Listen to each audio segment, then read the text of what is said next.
إن الحمد لله نحمده ونستعينه ونستغفره ونؤمن به ونتوكل عليه ونعوذ بالله من شرور أنفسنا ومن سيئات أعمالنا من يهده الله فلا مضل له ومن يضلله فلا هادي له ونشهد أن لا إله إلا الله وحده لا شريك له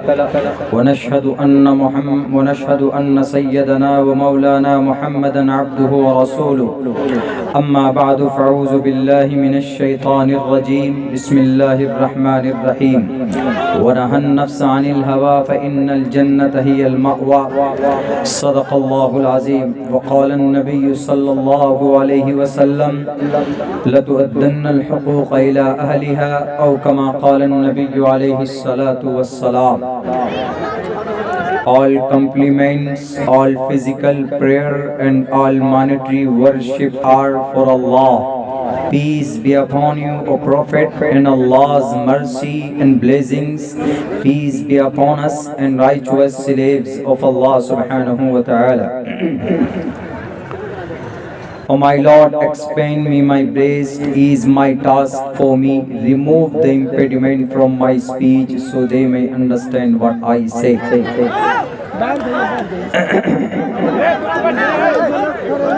Om Sahnavavatu Sahno Bhunaktu Sahviriyam Karmamahe Tejasvanavadidavastu Maviddishavahe Brahmanantamanadi Vishwakurdajam Satyam Param Shasvatam Vidyayas Sanatani Nigam Birdai Bahunam Janmanamante Gyanvan Mam Parpadigyate Vasudeva Sarvamiti Samahatma Sudurlabha Udara Sarva Evaite Gyani Tatmeva Maimatam Astitah Sahiyuktatma Mameva Muttamam Gatim. Om Shanti, Om Shanti, Om Shanti. Hazrat Muhtaram, اصلاح معاشرہ کے عنوان پر عظیم الشان اجلاس عام تعمیر مسجد کے تعلق سے آج اس جلسے کی یہ دوسرا دن دوسری رات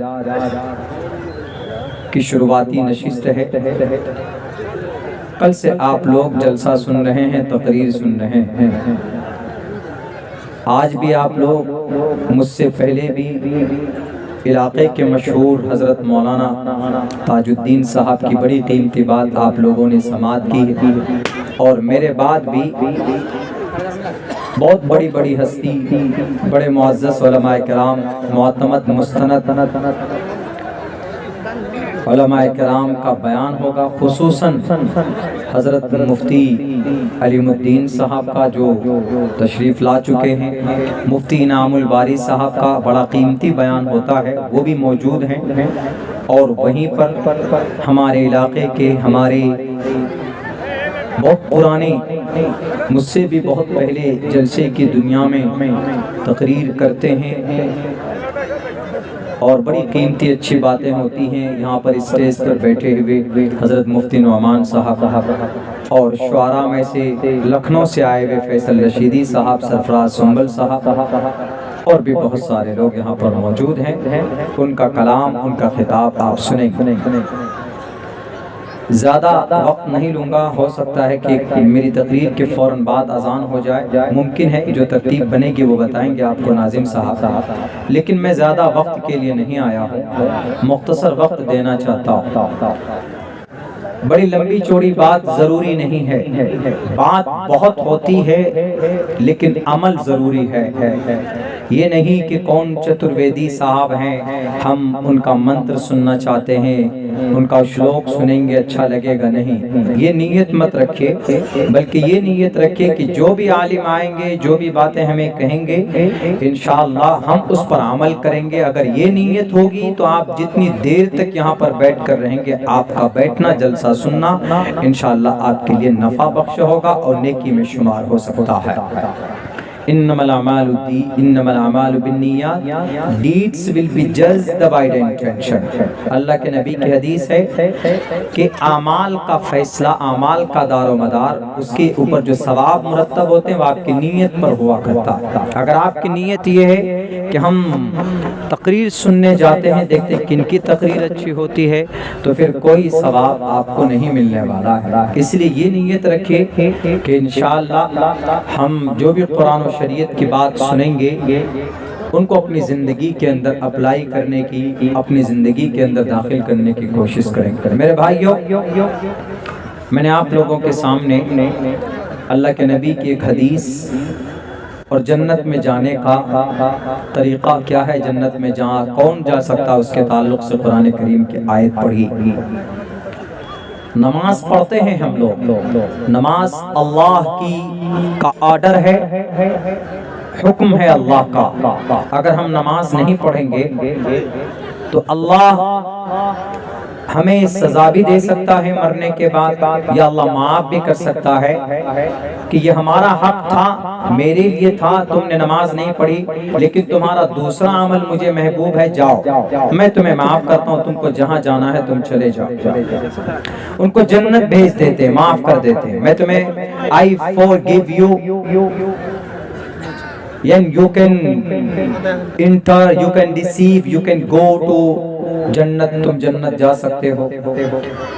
کچھ چیزیں ایسی ہے کہ اللہ کے لیے ہے, وہ ہم کرتے ہیں اللہ کے لیے. روزہ رکھتے ہیں اللہ کے لیے, اللہ کا آرڈر ہے. زکوٰۃ دیتے ہیں اللہ کا آرڈر ہے. حج کرتے ہیں اللہ کا فرمان ہے, اللہ کا آرڈر ہے. لیکن کچھ چیزیں ایسی ہوتی ہے کہ وہ اللہ کے لیے نہیں, اگر آپ اس کو کریں گے تو اللہ تبارک و تعالیٰ اس کے بارے میں نہیں سوال کرے گا, بلکہ آپ دنیا میں اگر کر رہے ہیں اس کو تو مرنے کے بعد سوال جواب کر سکتا ہے وہ شخص. جیسے ہم لوگ اس کو حقوق العباد بولتے ہیں. آج کل ہم لوگ دوسروں کی بےمانی کر لیتے, دوسروں سے کسی کی زمین کو ہڑپ لیتے, کسی کو گالی دیتے ہیں. تو آپ نے اگر کسی کو گالی دی ہوگی, اگر آپ نے کسی کی زمین ناجائز طور پر آپ نے اگر اس پر قبضہ کیا ہوگا, تو اللہ تبارک و تعالیٰ کہے گا کل قیامت میں مرنے کے بعد میں کچھ نہیں کر سکتا. تم نے کسی کی زمین لی تھی ناجائز طریقے پر, تم مکھیا تھے, تم سرپنچ تھے, تم ایم ایل اے تھے, تم ایم پی تھے, تم منتری تھے, ڈنڈے کے زور پر تم نے غریب کی زمین ہڑپی ہے نا. وہ کہے گا کہ اللہ آپ تو سرو شکتیمان ہیں, آپ معاف کر دیجئے نا. تو اللہ کہے گا کہ میں معاف نہیں کر سکتا. تم نے دنیا کے اندر جس کی زمین ناجائز طریقے پر تم نے قبضہ کیا, جاؤ اس کے پاس, اگر تم کو وہ معاف کر دے گا تو میں معاف کر دوں گا. اگر وہ معاف نہیں کرے گا تو تمہارے